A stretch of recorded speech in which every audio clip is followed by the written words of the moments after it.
All right, all right, all right. Hello, Gun Nation. How's everybody doing this evening? Says I am live. Y'all can verify it. Do a quick roll call. Reloading from the hot pot was first on, but I guess he had to run to another chat. Got Mike High, got Pistol Pete. Let's see here. CZ Shadow 2, Rotomify, Guy Comet, Lynn Holt. Hello, Scott. How are you? All right.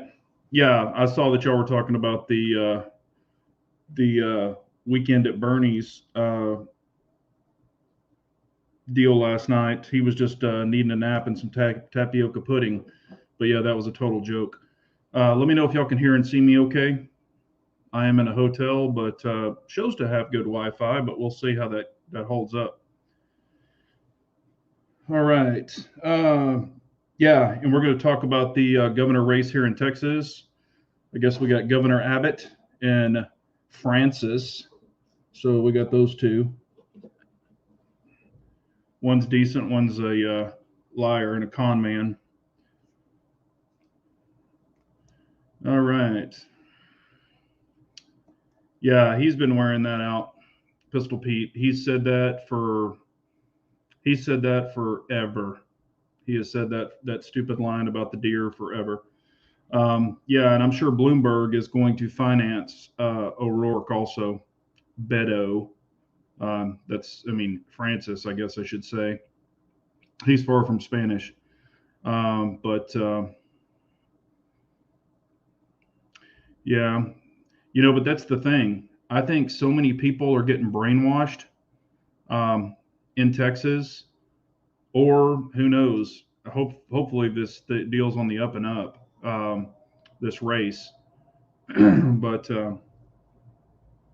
well, they picked, and it was the two. I think it's Beto against, or it is Francis against. That's going to be the two, Abbott and Francis. So, hello, A-Dubs. How are you?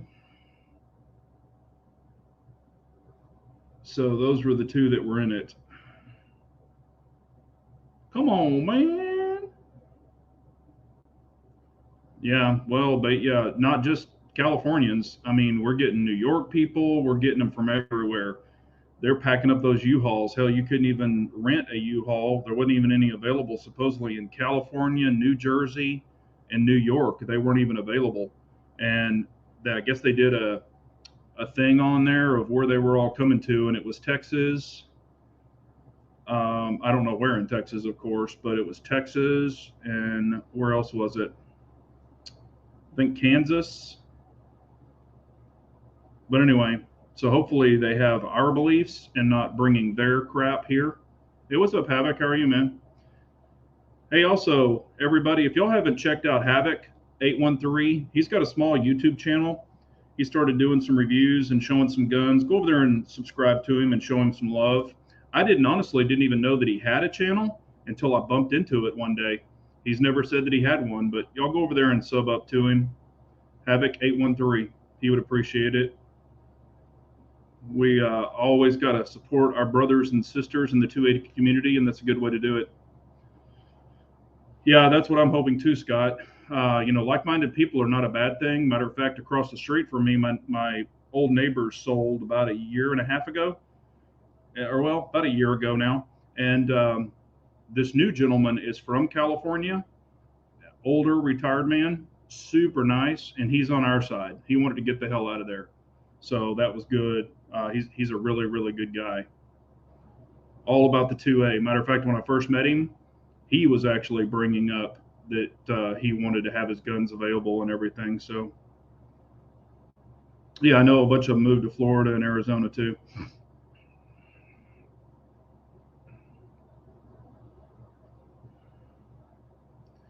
Yep, A-Dubs, they did.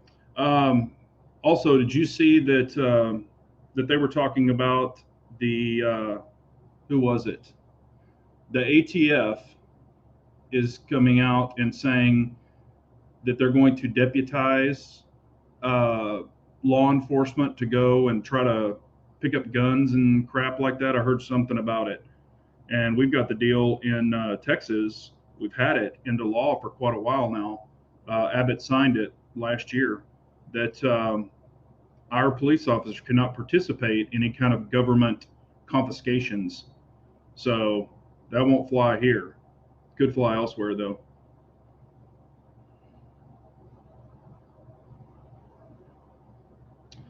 Hello, Turbo Paul. How are you, man?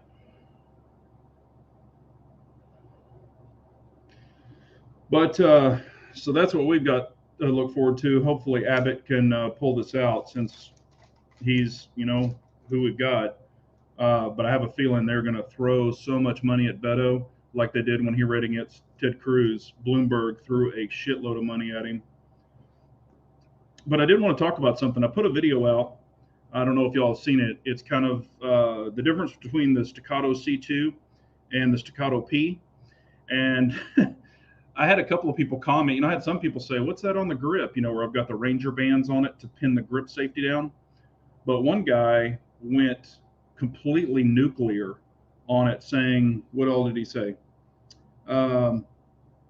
He went on and on about how unsafe I was, and that I was ridiculous and all this other stuff. And I said, how many freaking safeties do you need?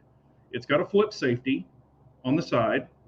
However, I usually literally pin down all my grip safeties. This is the first time I've used a Ranger band on it. Or in the past, I used to pin all my 1911 grip safeties, so I never had to worry about them. Matter of fact, I'm not the only one that does that. We have some Texas Rangers that run Staccatos. They actually have the Ranger bands on there. I actually even know one, and I told him about it, so now he runs a Ranger band on his. I look at it this way. You got your flip safety, you got your drop safety. Like the TSO, it has a flip safety. It doesn't even have a grip safety. Wilson Combat's EDC 9, or what is it? The EDC X's or EDC 9s, they don't have a grip safety. They just have a flip safety. Why the hell do you need 4 freaking safeties on your damn gun?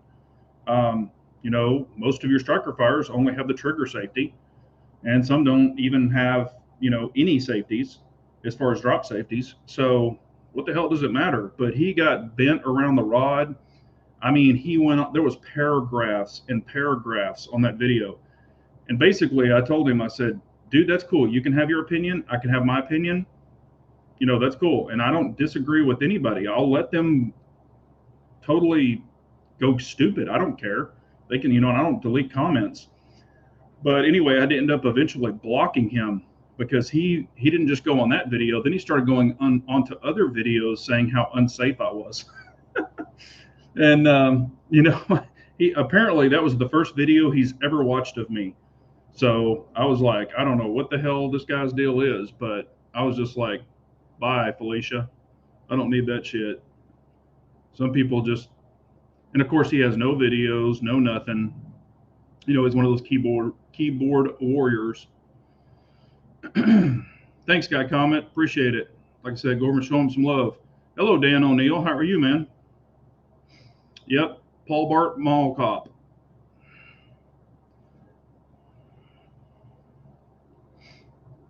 Let's see here. Oh, CZ Shadow 2. I bought a Dawson toolless guide rod for my DS9. Okay, cool. I'm going to have to grab one of those. I'm going to write down this part number. Dawson. Thanks for the info. I'll probably grab one of those too. 0261055. Yeah, I'll probably grab one of those too. Thanks for the info.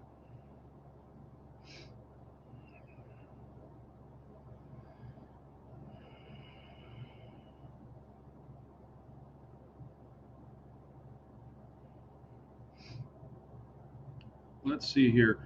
AFT is setting a regional SRT unit in DFW and Kansas to SAPA states. Yeah. Well, if hopefully Francis doesn't get in. Safe Queens. Yep. I don't have any Safe Queens.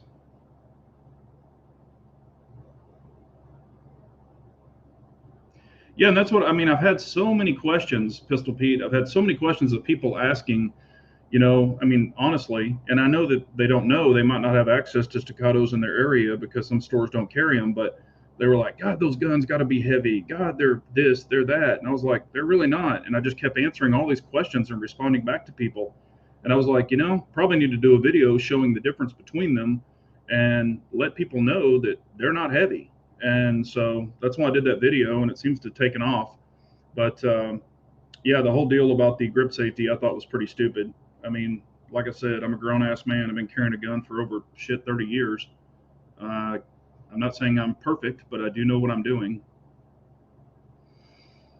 Well, and that's the thing. They preach and preach and preach about how they get to do, or about everything and all these safety, Nancy's, and I'm safe. Y'all have seen my videos and stuff.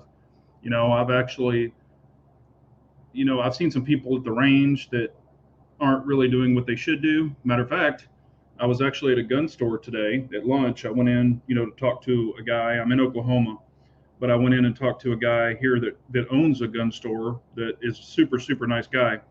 So I went in to talk to him, and a customer brought in his Sig P320, and I guess he ordered a grip, a lower module, and he wanted them to change it over. I guess he didn't know how to pull out the fire control unit. So he wanted them to move it over to his new grip. He ordered an X carry lower module. So they ordered it for him, and he was just going to have them pop it in. And they were like, do you have your gun with you? And he said, yes. And they said, okay, take it out, aim it over here, unload it. So the guy, he was racking it, but he hadn't dropped the mag yet. So he was racking it, trying, and his hand slipped off the slide about 3 times. So he finally dropped the mag. Then he just started waving the gun. I was like, whoa, I was like, point it that way. So I had to get onto him a little bit because he's just starting to wave it around the store. And I was like, no, dude, that's not cool. So, but anyway, I got no problem with grip safety. Never had an issue with one. Actually like it, puts my mind at ease, but my EDC X9 only has flip safety, and it does make me a bit nervous when appendix carry. I mean, as long as you keep your flip safety on, you're good to go. It's never bothered me. I mean, I understand some people, and I carry appendix, but I understand how it would, make some people nervous. I don't really worry about it, but, I mean, people carry Glocks. People, I carry. I mean, if you're seriously worried about it, carry a double action, single action, so you can actually put your finger on the hammer, and as you're putting it in, if you feel your hammer move back, then pull it out. But one thing I always do is I will put the gun in the holster. I just keep it in the holster. Matter of fact, if you look back over there under the light, you will see a gun in a holster just sitting there. I'm not touching it, but that's where it is. You can see it under that light back there. It's in the holster, so I pick up the whole holster unit and jam it right down my pants. So I'm not touching the trigger, not touching the grip safety, not touching the flip safety, not touching anything. And that's the way I just load it in my pants and load it out. So it's just never bothered me. And I'm not saying you're paranoid if you're concerned about it. I'm just saying it doesn't bother me.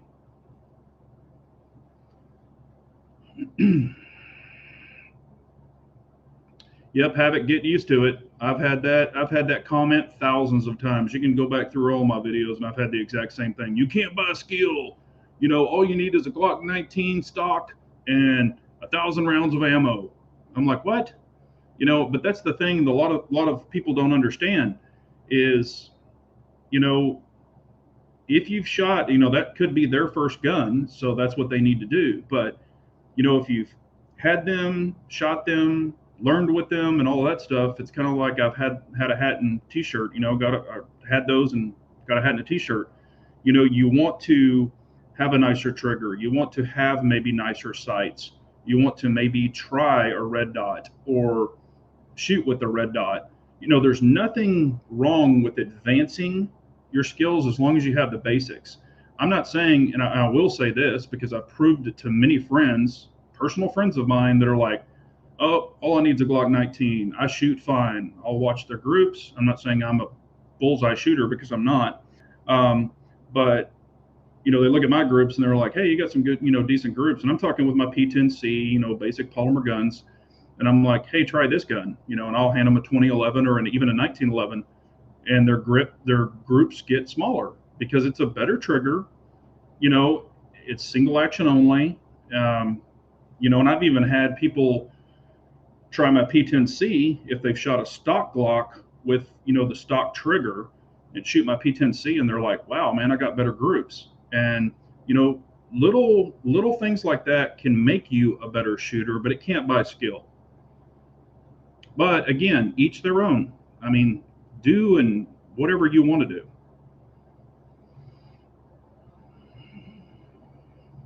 I use a fat Ranger band on the bottom of my C2 for my lower two fingers, and I love it too. Yeah, I mean, do whatever you want to do. Whatever makes you shoot better, feel more comfortable, do it. Will Staccato ever come out with a toolless guide rod for the C2? I asked the same thing, and they can't because of the length. You know, most of them are 4-inch or 5-inch or even 6-inch. And this one is a 3.6. I'm not saying Dawson won't ever come out with one, but when I talked to Dawson and I talked to Staccato, they don't have any, you know, plans for them right now. And Staccato gets all of the toolless guide rods from Dawson. So when I talked to the Dawson people, they were like, you know, we don't have any plans right this moment, but as the popularity goes up, they probably will, but right now they don't. Hey, Grover, how are you? Yes, yes, Ohio. Yeah, that's awesome, man. I think Alabama's getting it too. That's awesome. I know we should have had it forever. You know, they drug their ass on that. We finally got it. I mean, every state should have it. Oh yeah, I call them safety Nazis. But yes, I got you. Hey, Bagger Bro, how are you, man? Hope you're doing well. Hello, Clyde.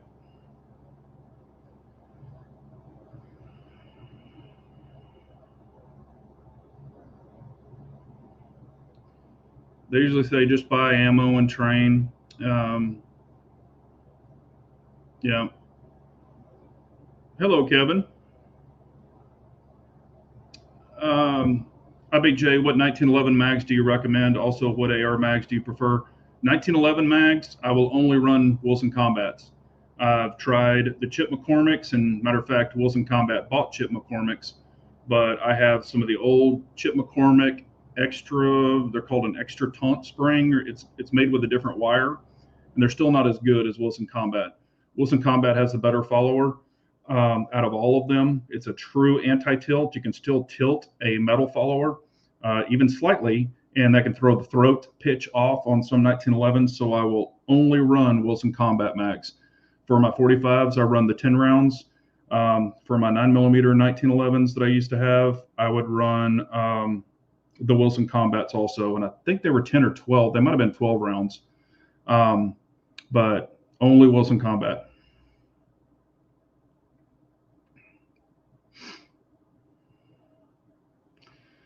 Let's see. Did you put a comp on your C2? No, I have the barrel.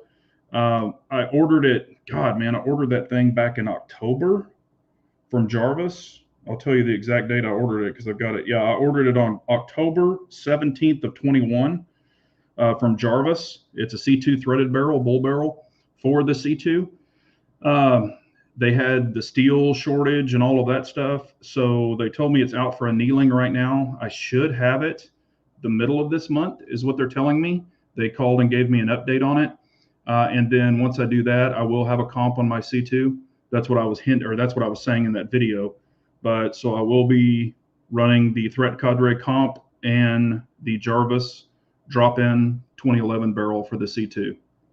And what that's going to do is it's going to make it a tad longer than the P, but it'll still fit in that same holster because that's the 5-inch holster, and I've been carrying that. That's a 2011 and slash 1911 5-inch holster.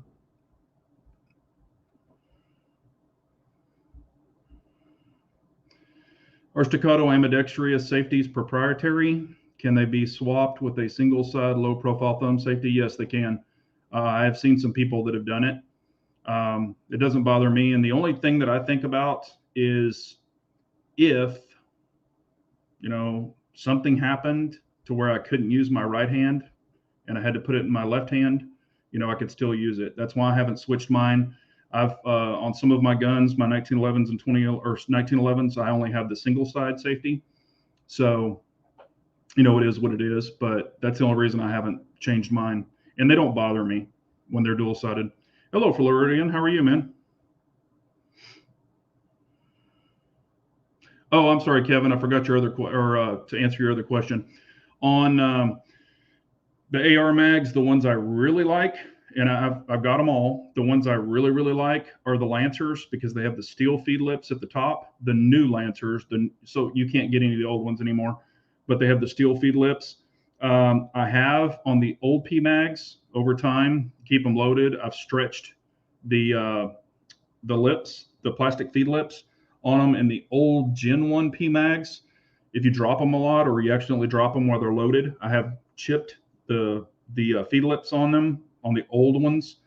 So I prefer the Lancers. They're usually only a couple of bucks more, and I've got tons of them. Even I run the 308 Lancers, and I have some 300 blackouts just for subs. But there you go. So Lancers are my favorite, but I've got Hex mags, P mags. I have OK mags. I have a bunch of aluminum mags. Trying to think if there's any weird ones. Oh, I even have some Amin 2 mags that I tried, and they're actually pretty damn good. I haven't had any problems with them. Trying to think if there's any more that I have. Oh, and Lancer does come in some cool colors. I've got some reds, some purple, some green. If you like colors. And Magpoles work. I mean, there's nothing wrong with those.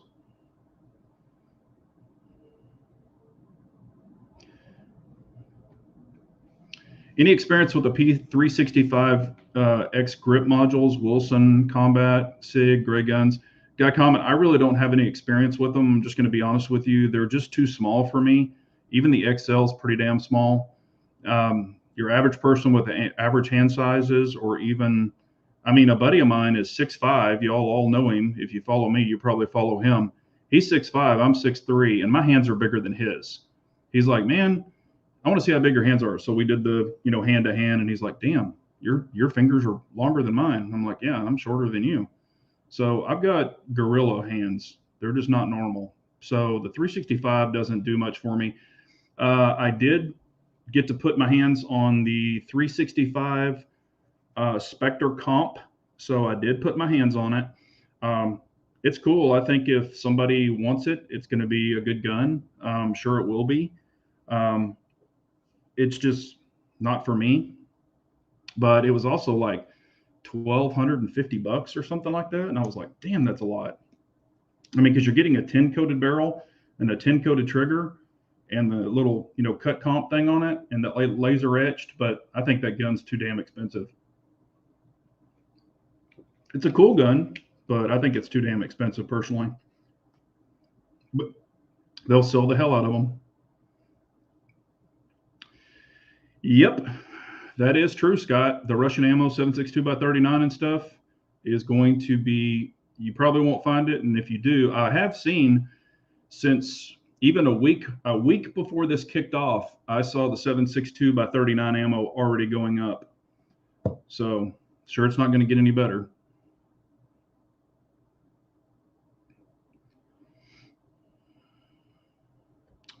Rodimus saying, I don't shoot paper targets at ranges anymore. I set up some barrels and steel targets out at my farm now. Increases my confidence greatly. Yeah, that's awesome, man. If you've got access to that.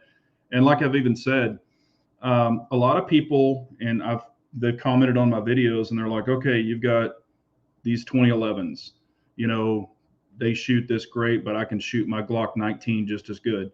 Well, if you add movement and you add distance and you add stress and you add all this other stuff, a better trigger and things like that can actually show and be a little better. Not for everybody, but if you've got the access for the movement and stuff, that's awesome. I definitely wish that I had the areas like that. The closest outdoor range to me, well, put it this way.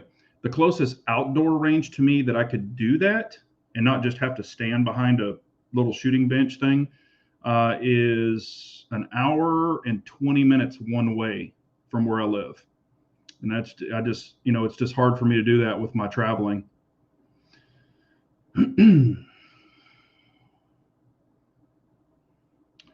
Yeah, you're welcome, Kevin. No problem.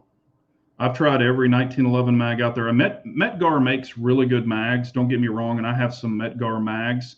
However, the followers are still not perfect. So, but it depends on your 1911 how it's throated. What that means is how the angle or the pitch of the ramp is and how the depth is. So, like some 1911s, older 1911s, they won't take a hollow, or they'll only shoot hollow points, a round nose. They won't shoot a flat nose. So, but you can throat those. You can have them throated, and then they'll shoot all of them. But most of like all the Staccatos come and they'll shoot hollow points or full metal jackets. You don't have to worry about that. Steel is awesome. Yep. Yeah, steel gives you instant, feedback. Especially if you shoot the smaller steel. That's the good thing about it. You don't have to walk up and go, okay, here's where I'm hitting. When I shoot my 45, it hurts my ears. When I shoot it, do I have to wear earplugs? Well, I would wear earplugs, some sort of ear protection.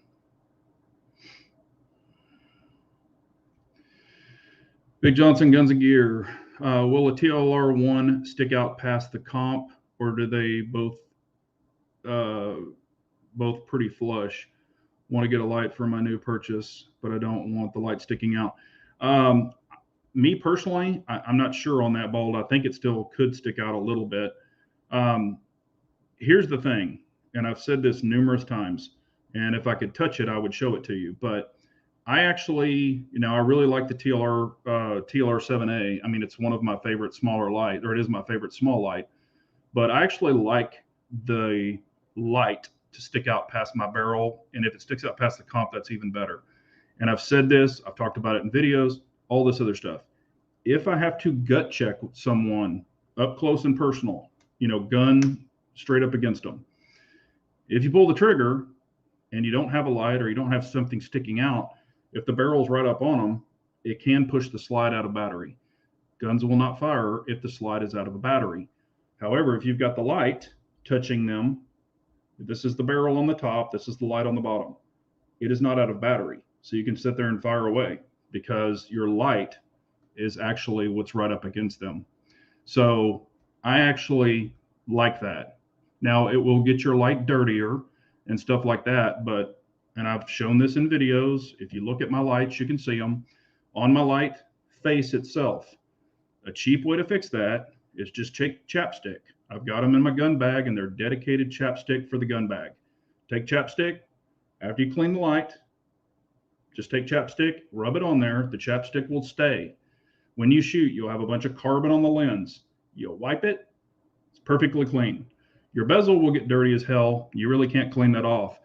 But the chapstick will grab all the carbon, and when you wipe it, it's clean as a whistle. Then you reapply it, and you're good to go. That one that's laying over on the table, it has chapstick on it.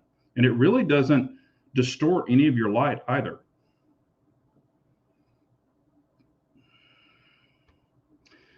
Russ, could you do a video on replacing the stock Staccato C2 trigger on a flat face trigger? Thank you. Russ, we can't do any install videos anymore on YouTube. They said that they will delete our channels and do all this other shit if we do any install videos. It's not that difficult. Matter of fact, on the C2, there was some blending to the frame because the Atlas trigger is a little taller. So there was some blending. The P, depending on, or the P model, it went right in. There was no blending, nothing. Perfect fit. So it's just because of the Staccato on the top, it's just a little thinner on the polymer on the frame.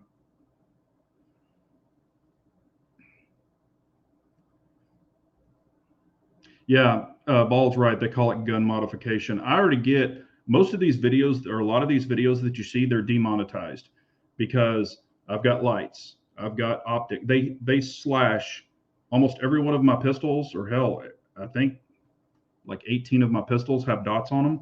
So every time I show a dot, they pretty much demonetize it. Every once in a while, one will sneak through where they do not demonetize it. But anything now is a gun modification. Even if you put a light on a gun on a video, I've been demonetized for that. So they're just being assholes, but whatever. Hello, Brian. How are you, man? Milkman. 320 Spectre Comp. I saw it. A buddy of mine's got it. Humble Marksman has one. If you follow him, I mean, I think it's cool. There's been a lot of people that have already done those mods. Hell, I think even Bald did one with the Parker Mountain Machine Comp, where they were taking the 320 frame or 320 slides and putting them on the XL frames or the Legion frames and retroing them over like that. I mean, it gives everyone options. Will I buy one? No, it's not my bag, but I think it's cool and I think people are going to buy it. Hey, Pranic, what's up, man? Yeah, Pranic, he always comments on my memes. I do memes over on the community. I post a ton of memes, and I get a lot of hate on my memes too because they're pretty much factual. But it is what it is.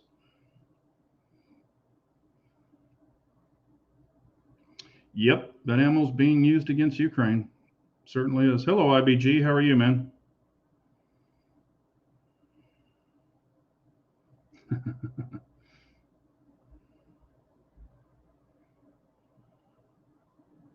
Maybe I'll change my name to that.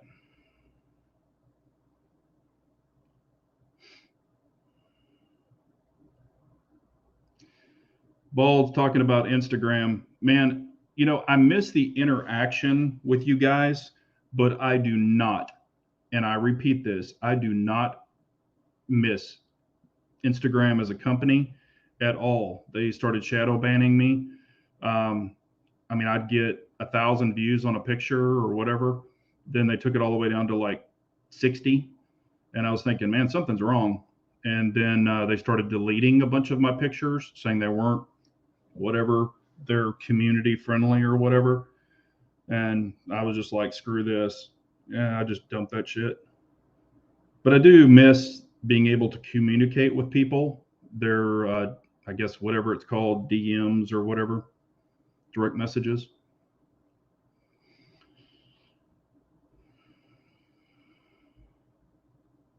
Hey, what's up, Keith Gregory? How are you, man?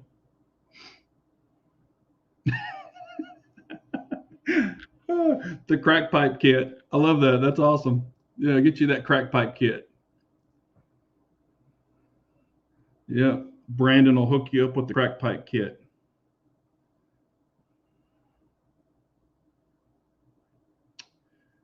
Uh, do you think YouTube will ever let you on gun channels? Oh, let up on gun channels. No, I think it's going to get worse. You know, I mean, it is what it is. You know, I don't like it. However, it is. I mean, it is their platform. You know, we're using it, but you know, we're helping them make a ton of money. So it is what it is. But yeah, I don't like it. It would be nice if they would ease up on us, but it just seems like more and more, you know, little bullshit rules. Your memes are an easy joke. Yeah. Hey, Two Wheel and Nut, how are you, man?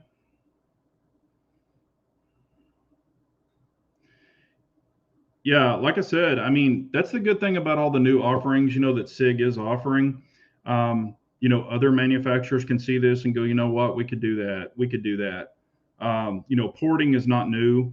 Hell, porting's been around forever. Comps are not new, but integrating them on guns, you know, from the factory or the manufacturer is cool. So, I mean, I think more manufacturers should do that, or at least offer it as options. I can't remember who made it. Was a 1911 45. I think it was called the 16 or something. But man, it had like six, maybe it had six ports on each side because it was a ported 45. It was a 5 inch and it had like 4 or 6 ports on each side of it. And I never had that gun, but a buddy of mine had it, and that thing was awesome to shoot. It was a lot of fun, and it was a flamethrower.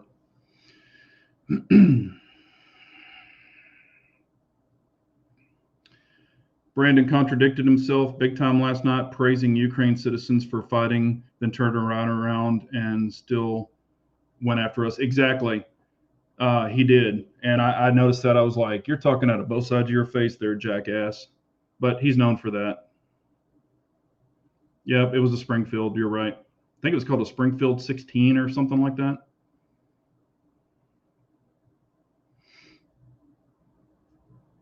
Yeah, Smith and Wesson did it on revolvers too. I remember that back when. Yeah, Vulcan does porting too now.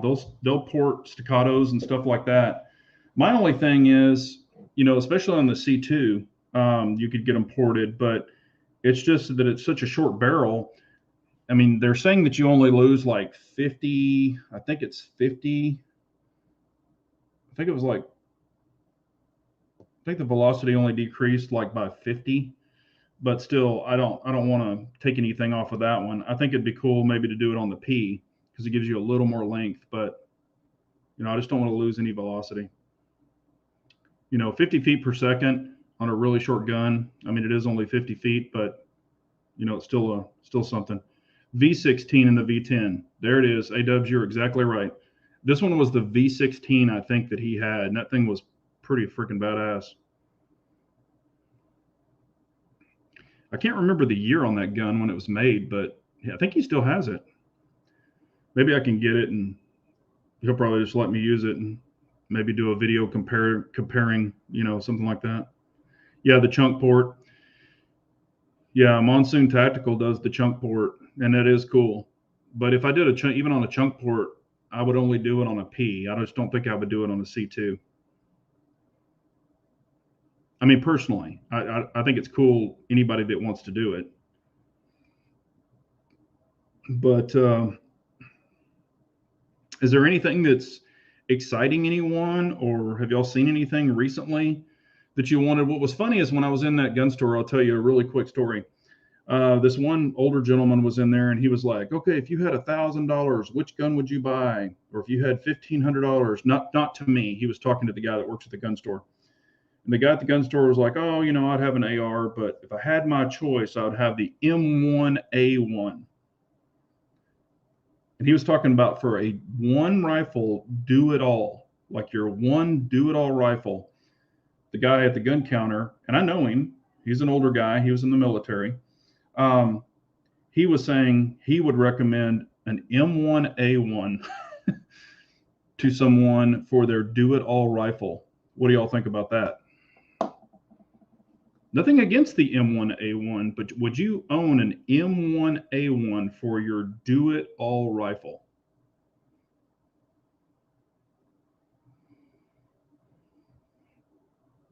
I wish an ammo manufacturer would come out with a defensive round for shorter barrel handguns specifically. They actually do have it, Brian. It is, I think Federal makes one. I think it's called a Federal. They designed it for like a 3-inch barrel. I can't remember the name of it. I've shot it, but it is what it is. Yeah, I've talked about it before. The FN High Power, the new one, they did do some changes, but I think it's cool. That guy's an idiot.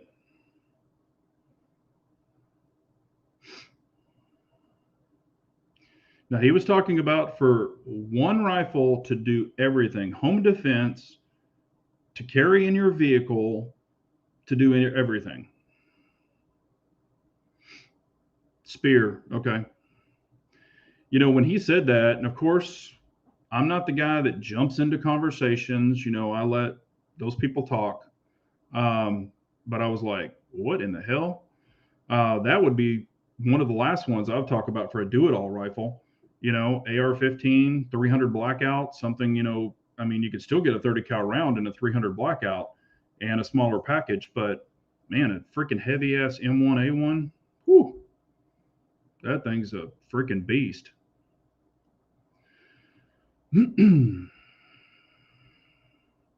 Yeah, that Federal that I'm talking about, it is designed for a short barrel. I think it's designed for like 3 inches, and I want to say it is 100. What was the grain on it? 150? Maybe it's a 150. Yeah, exactly. Grands aren't light.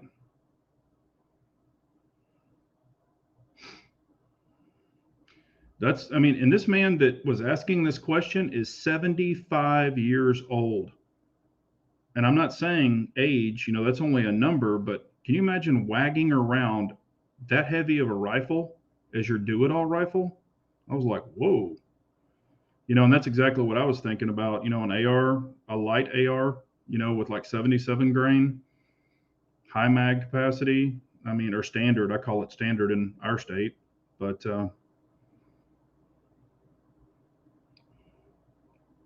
they didn't even have an M1A1 in there. That's what I'm saying. I don't really see M1A1s just laying around. I mean, you can see them every once in a while, but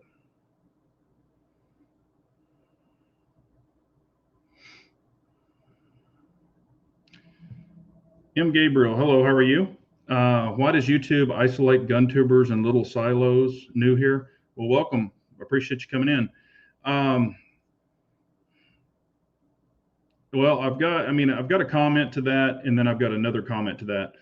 Um, anything, I mean, if we were all playing with guns and putting on makeup and dressing up as women, it would probably be acceptable.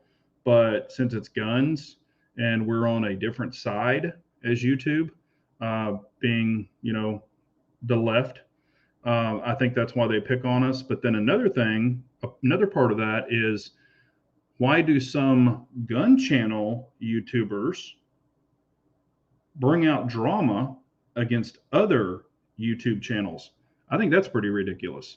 I mean, if you don't like that person, like there's a lot, and I'll just be honest with you, I'm not going to name names, but there's a lot of YouTubers that are in the 2A community that I do not like. I think they're drama bitches, and they stir up the pot and all that other bullshit, and they do it for views, and they're just, I guess, fame seekers or something. Some of them are, medium channels. Some of them are big channels. I look at it this way: if you're in the gun community, you should be on the 2A side. We shouldn't have fighting between us. I think that's bullshit. We should all be on the same side. And if you don't like someone, don't watch them. Or if you really don't like them, DM them or something. Handle it off channel. Don't create drama, because other people new to guns look at it and they're like, oh, I don't think I want to be a part of that because there's too much drama in it. And there is a bunch of bullshit drama. And I just don't, I'm not into fame seekers and shit like that. I just want to keep it real. And all these freaking thumbnails where people are like doing all that stuff, I can't stand that shit. I think it's stupid and it's just dumb. But that's my soapbox.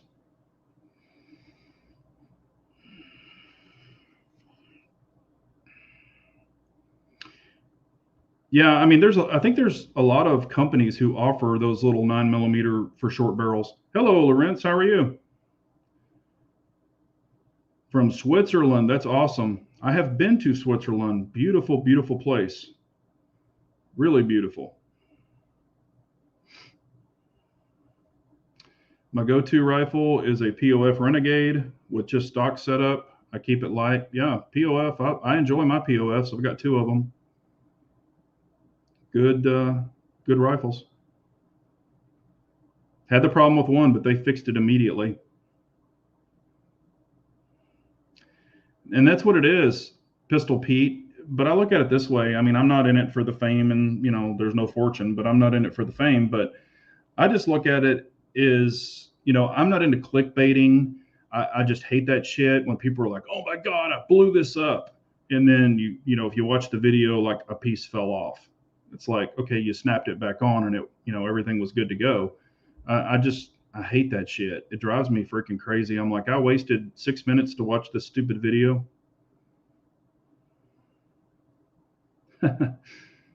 Yankee Marshall, the drama master. Yeah.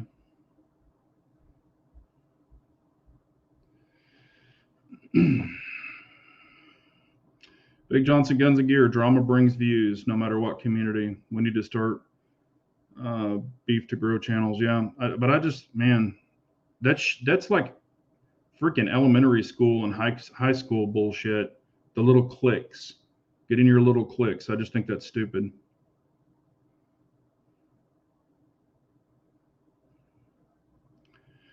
Big J, you don't have to mention names. One face immediately popped into my head as soon as you said drama. Bald might drop his name though. Yeah, like I said, I'm not, I'm not, it's just my opinion. I'm not going to throw names out. Y'all might know who they are, but I just don't do that shit. Yep, I hate those mouth agape thumbnails. Yeah, I mean, it looks like they're catching flies or they want something in their mouth. I'm not going to say what, but.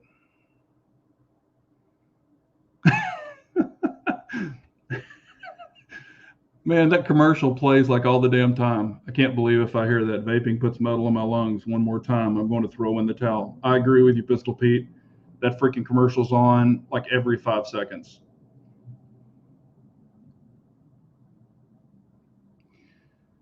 All right. And what a manufacturer, wholesaler, or dealer runs their business. It's their stuff, right? Yeah. Let me catch back up here real quick.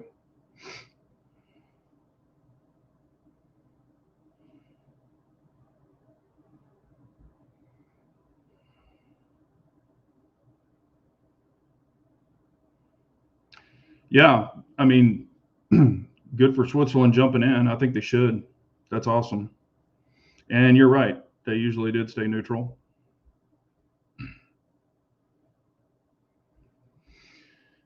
Yep. Totally annoyance if you watch for minutes for nothing. Yeah, I agree. I mean, it's almost, and I'll even tell them, I'm like, shit, I wasted 5 minutes on this.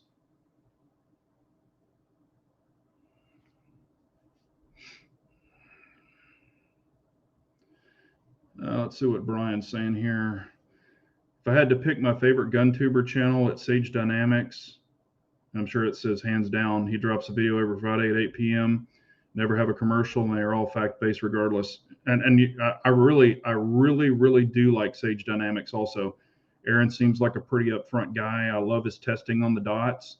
I mean, he seems like he's really putting in the work with his white pages and things like that. The people that do follow him, and like yourself, with the white pages, you know what I'm talking about. But I mean, seems like a really upfront guy.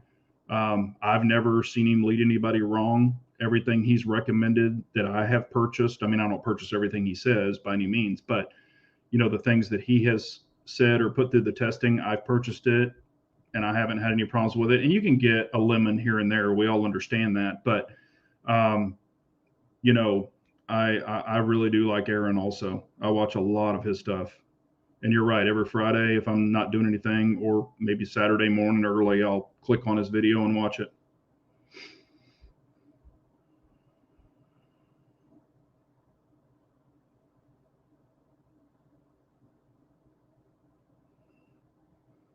Yeah, and I mean the drop test and stuff like that. I mean, he does beat the shit out of his stuff, which is good, so we don't have to.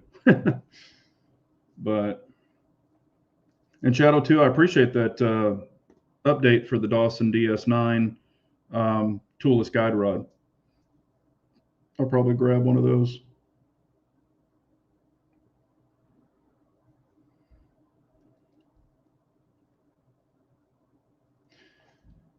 And I mean, I've taken apart tons of 1911s and 2011s. I'm sure other people have too. And the paper clip, I've got the little bullshit paper clip that I have to bend for the holder and all that crap. It doesn't bother me that much. It's not really a pain in the ass. But when you can get these toolless guide rods for like $45 and you just push a button, it makes it a hell of a lot easier for people that have a lot of 2011s or 1911s. It definitely makes it a lot easier. I've got one in my STI, my 45, the camoed one. I've got one in my, the Staccato P. I do not have one in my DS9, and I do not have one in my C2.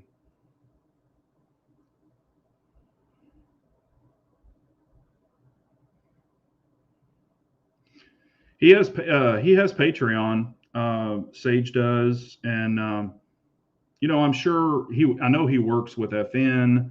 He works with Parker Mountain Machine. I mean, he works with a lot, and also he's got Sons of Liberty Gun Works, which has his edition on his gun. He works with what's that guy or what's that company that does all those Glocks? I can't remember their name, but he works with them, so I'm sure he's probably getting paid from them also, which is cool. Indie Irish, no, that's a great question, man, because a lot of people don't know. I would never beat up anybody from asking a question. Hell, I learn something new every day.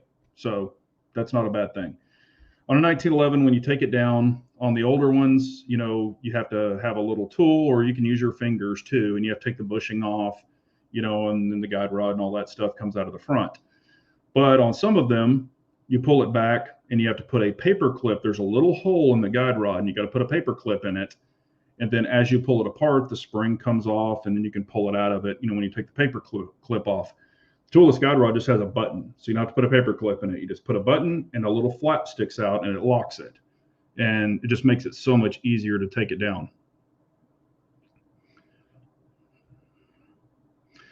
Can't stand the torture test on guns. Every gun can fail when pushed. It's just unrealistic for everyday gun owners. Well, I actually really like the torture test because it knows what a failing point of something is. Now, I'm in manufacturing, so we have to test our stuff pretty much past failure. It's not a bad thing to know that. So if you know that, then you can exceed that, or when the failure could happen or how it could happen. So, and even with my manufactured parts that I make or we make, I send those out to testers, and they'll tell me if it fails, and I'll even do my own testing and see if it fails and things like that. So it's not a bad thing to go through that. And sometimes it's not cheap because you've manufactured some things, it fails, you need a higher failure point. So you have to re-engineer it, or maybe change a compound or change a whole material. And that's not cheap, going back and revamping everything. So yeah, I mean, and most people aren't gonna, climb or crawl through mud with a gun. But like if I'm pig hunting, or got mud from head to toe, or if I trip in the mud, I mean, it rains, in Texas. So if I fall in the mud and get my holster full of mud or something happens like that, I want to know that it's going to still fire. I mean, we're not going to do like in Afghanistan and stuff like that, where we're just getting sand poured into our gun. But I don't think it's unrealistic that you could get your gun muddy or something.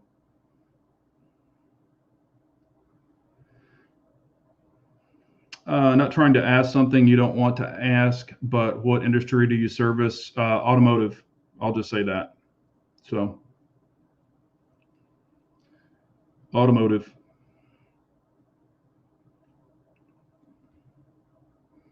I work a lot with all the big names. Let's just say that. That would be Chevy, Dodge, Toyota, Ford, Nissan, Mercedes, and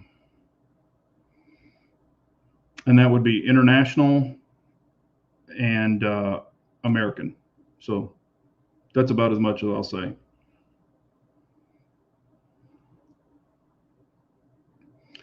Big Johnson, curious as to the selection of Jarvis over CART or KKM's offering, past experiences, manufacturing techniques, etc. I have used Jarvis in the past for a custom 1911 barrel.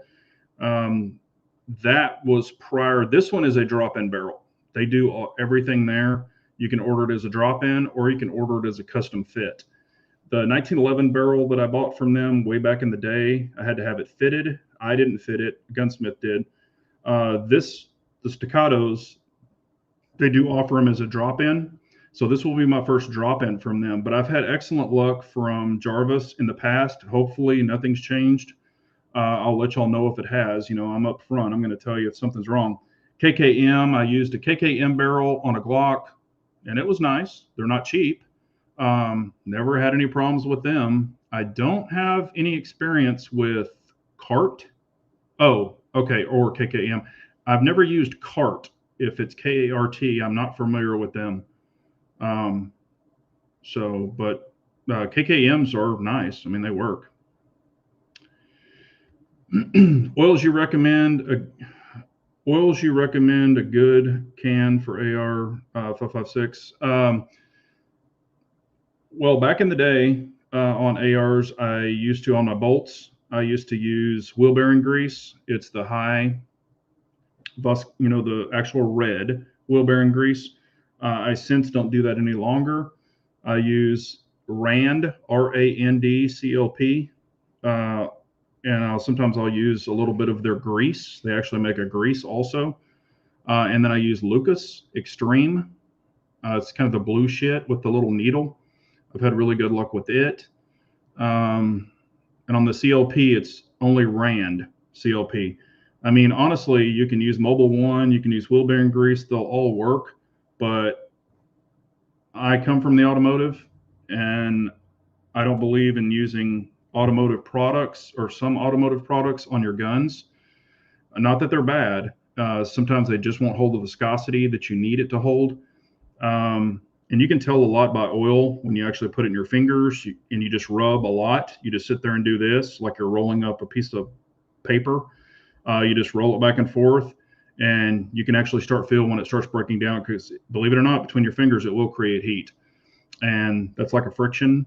And if you can still really move it, you can kind of check the viscosity with the stickiness also. Some of it will be like snot. That's not a bad thing. And some of it's just like water. I mean, you'll have nothing where you've rubbed your fingers. So a lot of people will put it on metal and they'll set it in the sun and they'll do all that shit. But I've been working with oils and viscosities forever, ex-master technician, so I'm very familiar with it. But that's just something I do. Not saying it's right or wrong. That's just what I've done.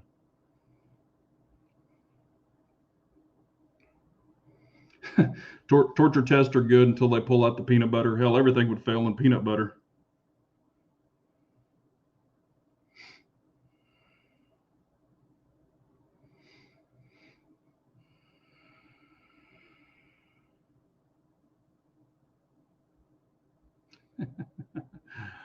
Oh, bald.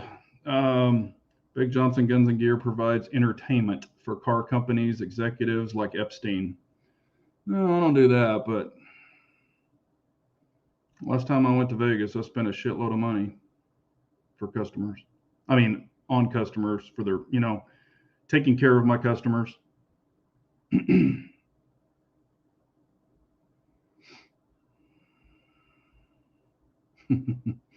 Oh boy. What's the best truck brand? It's kind of like, which child do you love the most? Um, I mean, they all have differences. And I've messed with all the engines. Hell, even back in the day, I've worked on a bunch of the engines. To say that there's a best, I don't know if there's really a best, because a lot of them offer different options as far as entertainment things, electrical. There's a lot. I'll just tell you this: if you're getting a V8, I'm a huge fan of the Hemi. Hemisphere. A lot of people don't know that Hemi stands for hemispherical, and it has to do with the heads. A lot of your pistons are flat. Hemispherical is kind of round on the top. Your head is a roundness instead of being flat on the inside, not the piston, but the inside of the head. That's where it's hemispherical. I can start dropping all kinds of knowledge if y'all want to learn about trucks and stuff. Big fan of the Hemi engine. I've even owned the 70 CUDA, but it was a 526 Hemi, so it's a racing engine.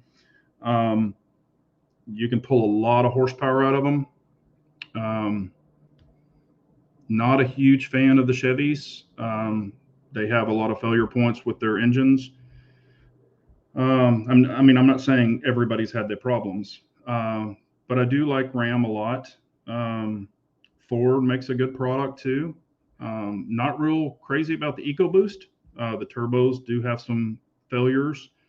The Tundra, and I'll just give you some information. The 2022 Tundra, they went from the V8 now to the V6 twin turboed. They're already having wastegate issues on the 2022 Tundras. A lot of failures there. So, I wouldn't recommend getting a Tundra right now until they fix that problem, but just some information. And I know people are like, oh, Toyotas are made in Texas and all this other stuff, San Antonio, and they are. They have a huge plant. I've been there many, many times. Their headquarters is in Frisco. Been there many times. Um, you know, and everything comes from Canada and Mexico and Japan and China and all that stuff now, even on all the vehicles. But I do try to buy a Chevy, Ford, or a Dodge. That's just me. Some of them took the bailouts, as we all know. I don't really believe in that, but they did. So it is what it is. Yep, Nissan makes a good vehicle. Yeah, I mean, and just like anything, if you maintain it and take care of it, a lot of things will last for a really, really long time.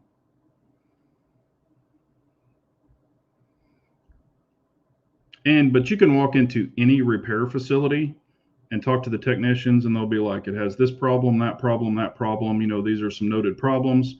Um, they all have their fair share. So it is what it is. Gunmetal guy saying, BJJ, you know anything about Jeeps and Jeep 6-cylinders and manual Jeep transmissions? Yes, I do. The 6-cylinder Jeep, the original one, that's one of the best engines ever made. I mean, they do leak. The valve covers do leak on them. That's a known problem, but that's usually after high mileage. But that's a simple fix. I mean, hell, you could do that in your driveway.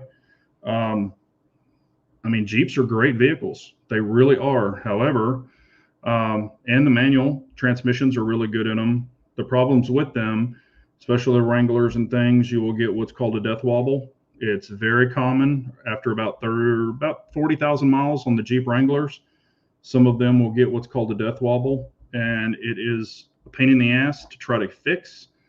You can fix it, but if you don't have extended warranty, the prices can eat your lunch on that shit. Let's see here. Yes, supercharged and turbocharged engines do require more maintenance, and they won't last as long. Wastegates can fail, intercoolers can fail. You go. Yeah, whew, that's a piece of shit.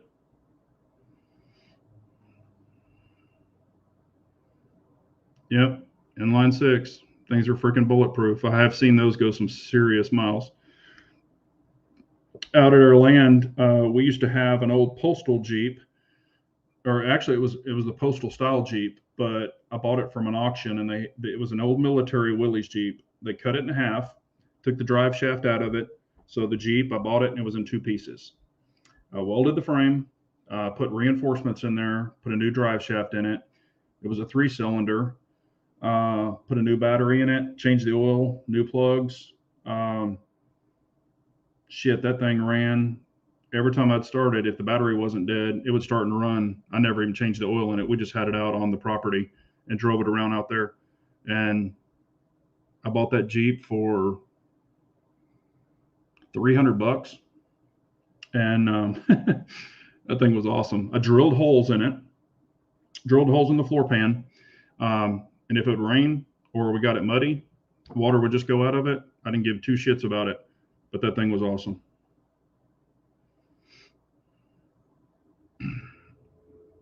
I've seen a lot of Jeep clutches go bad because a lot of the younger people that buy them don't really know how they ride a Jeep or ride a clutch. I've seen that happen, but hell, that can happen on any clutched vehicle. But the most common thing for an inline Jeep is the valve cover gasket and the PVC valve. PVC valve and valve cover gaskets, and usually if your PVC valve gets blocked up, it'll cause your valve cover gasket to blow. But it's, like I said, it's a super simple fix.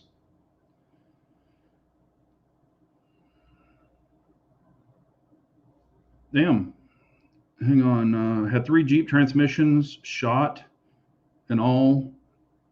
Didn't learn first or second time. Huh. And so you had 3 Jeep transmissions go out? Oh, and I have seen where people lift them and put too big of tires on them and don't change the gears in them, and they will prematurely wear out the gearing in them. A lot of people don't change their differential gears. You know, you've got to gear them up and gear them down, but you know, that's an easy fix. But I mean, not for your average person. They don't know how to change gearing, but it's super simple, and I mean, it's shit you can do in your garage if you want to. Maybe you should start a truck channel. Yeah. I mean, I've done, you know, on Instagram, I would do some small repairs, quick repairs, or I would do a repair and I would actually take pictures of it and post them on Instagram. And a lot of people really like that and said the same thing. I've had buddies that are like, dude, you need to start a truck channel or a mechanic channel or a ride and drive channel. What would be cool though, a lot of these vehicles that are out, um, I have to sign NDAs. So I'm going in and seeing these vehicles sometimes a year or two out. I mean, I've already seen another new Corvette, another Dodge, another Jeep. I mean, I can say that. I can't tell you what they are as far as models though, but I've seen vehicles that sometimes won't even be out for a year or two, and it is kind of cool to go see them and you know get to check them out, things like that. Do fitments on them for some of the products I build, but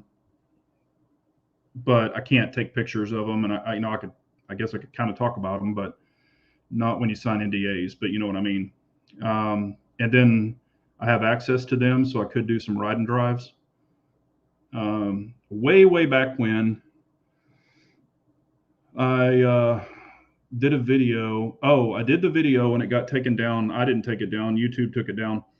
It was a ACR Viper, and I had pictures of it on the Instagram. I still have some pictures of it, but it was an ACR Viper, and I was doing like monster burnouts in it, and you know, getting it real squirrely and fishtailing it, playing around in it, and YouTube deleted the video or pulled the video. But I used to have that on the channel way back when I first started.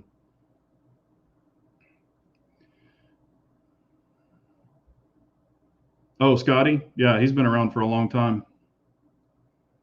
I mean, the 4.0 was great. Had a Cherokee that went 400,000 miles, sold it as it was starting to have electrical gremlins. Should have kept it.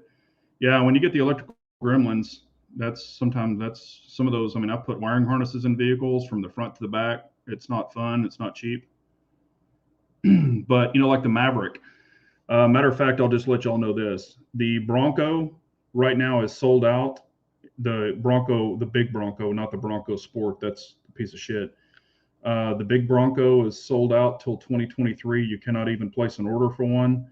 The Maverick is completely sold out. You cannot place an order for one until 2023. So those are done.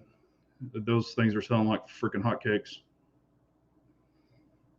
Big Johnson Guns and Gear, thanks for the info. Good or bad? My bucket list vehicle is a two-door manual with no top, with an Australian Shepherd biting the dirt road air. That's awesome, man. Yeah, and I mean, shit, some of the trucks that are, you know, like probably the most indestructible truck, and we don't have them here, is the Toyota Hilux. That thing is freaking indestructible. They sell them in Australia, Japan. You know, I've driven them, and I'm not a big Toyota guy, but I've driven them. I mean, those things are just freaking indestructible. They will run forever. Golly, I didn't even look at the time. Hell, it's 8:07. We got off on the car rant. I mean, if y'all do want to start seeing some of the car and truck stuff, I mean, hell, maybe I can start doing some of it. I put up on the channel. I've got the performance exhaust that, and it's not out of a box. It's actually a custom, so it's a one-off custom exhaust on my wife's car. I didn't do it. I designed it, and I had a guy build it for me. He does all my exhaust work. It's got the custom H pipe. It's got the ProMaster 40s on it. It's got, I mean, I've got that up on the channel, but the sound with the camera, it doesn't, or with the mic, it doesn't pull the real sound. I mean, that car is loud as shit. Every time she starts it, I mean, the neighbors know that she's starting it. It's so freaking loud. And that's her daily driver. but it was a stock vehicle. It's not stock anymore. It's got bigger injectors in it. Let's just say it'll freaking smoke a 396. It'll smoke it. It'll keep up with a Demon and with what I've done to it, and it's not supercharged. But I mean, that's on the channel, so I've done that. It's still up. I did the wheels and tires. I think I've shown those in a video. There's even a video of me smoking the damn tires down. I'll steal it sometimes on the weekend, and I'll take it out and just roast the dog shit out of it because I want to keep the cat blown out. It has no precats on it. They've been removed. No resonators. They've been all removed. When I pulled all the factory shit off of it, we put it on a weigh scale. And when I deleted a bunch of bullshit that the car doesn't need, it was 196 pounds of shit I pulled off that car. It was 196 is what it weighed because we were able to take it all off and put it on his scale. And it was 196 pounds of bullshit that car didn't need. Resonators are freaking heavy. All that crap's heavy. And that's what's weighting down your cars. People don't know it, and it actually decreases your fuel mileage. A lot of people don't know that, but it does. Except on diesels. When you pull resonators off diesels need back pressure, so that makes it loud as shit, but you actually lose power on 90% of them. So don't pull your resonators off of diesels.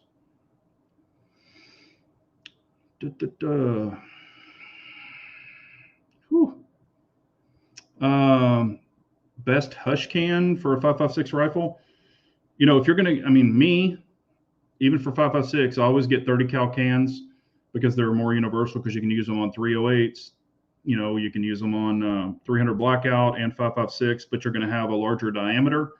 There are some cans where you can put a different front end on it where it's 5.56. If you want, a really quiet one, get one designed for a 5.56. However, you can't really use it on any of your 308s and stuff like that unless you don't have that. You don't need that. Then get a designated 5.56 can. There's so many cans out there to tell you this one's quieter or that one's quieter. I'm not that person. I would check with Silencer Co. That's their business. They can give you all that stuff. But I just recommend a 30 cal can because it's more universal for other things. But again, like on your pistols, if you buy a 46 can, is what I call it, it's kind of a jack of all trades, but really not that great at all. If I was going to get one for a pistol for a 9mm, I would get a 9mm can. But for rifles, it's a little different.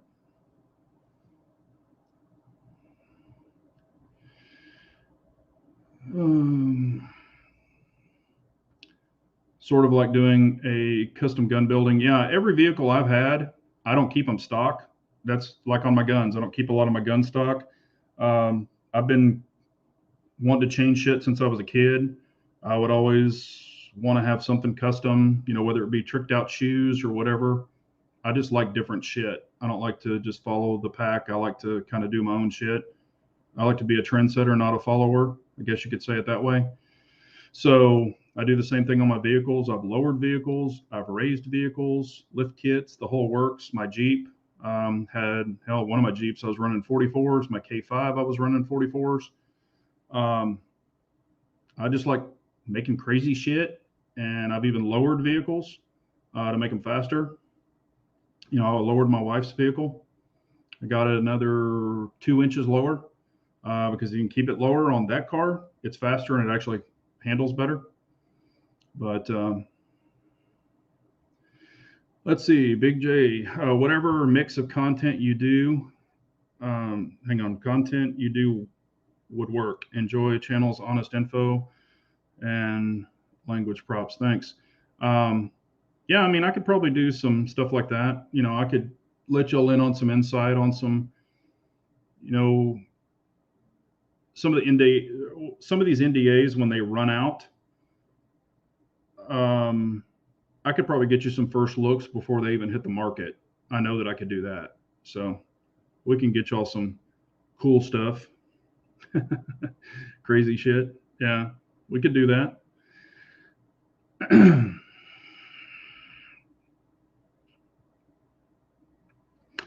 Big J, you had a 64 Impala with hydraulics, don't you?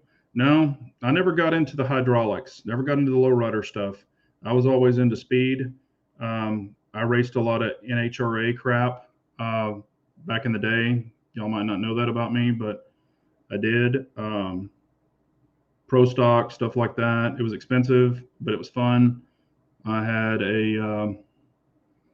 I've talked about it, but I had a 69 442. I've had a 70 CUDA. Now on the CUDA, it was really just the frame, but it was a 70 CUDA, and it was an HRA car, so it was tubbed, all that stuff. It was just a go fast car, quarter mile car. Really into quarter mile, not much into SCCA. I've got buddies who did SCCA. It's cool, but a lot of those cars I can't even fit in, Miatas and shit like that. I just like going fast in a straight line. But I appreciate y'all so much. We will shut this bad boy off. Went a little bit over. If y'all have any questions or comments after the chat, please leave them. I've got another video coming out that's probably going to piss some people off, but some people might like it. If you haven't checked out the Staccato video where I compare the C2 with the P, it goes over weights and a lot of details that people are wanting to know. And I think it's actually pretty informative, but check it out.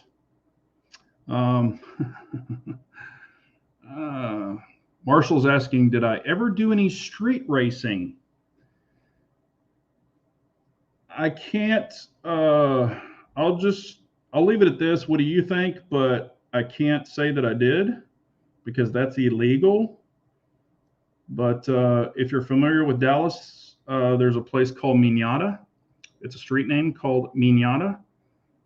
And that should give you an idea.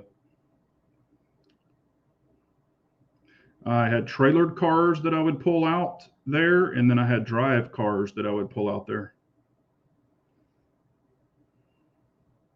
Yep, I'll keep with the memes. I still have a whole bunch of them, so we'll keep pumping those out. But I appreciate y'all so much. Y'all have a great night. Remember, an unarmed nation is a very weak nation, so we all got to carry on. Thanks, everyone.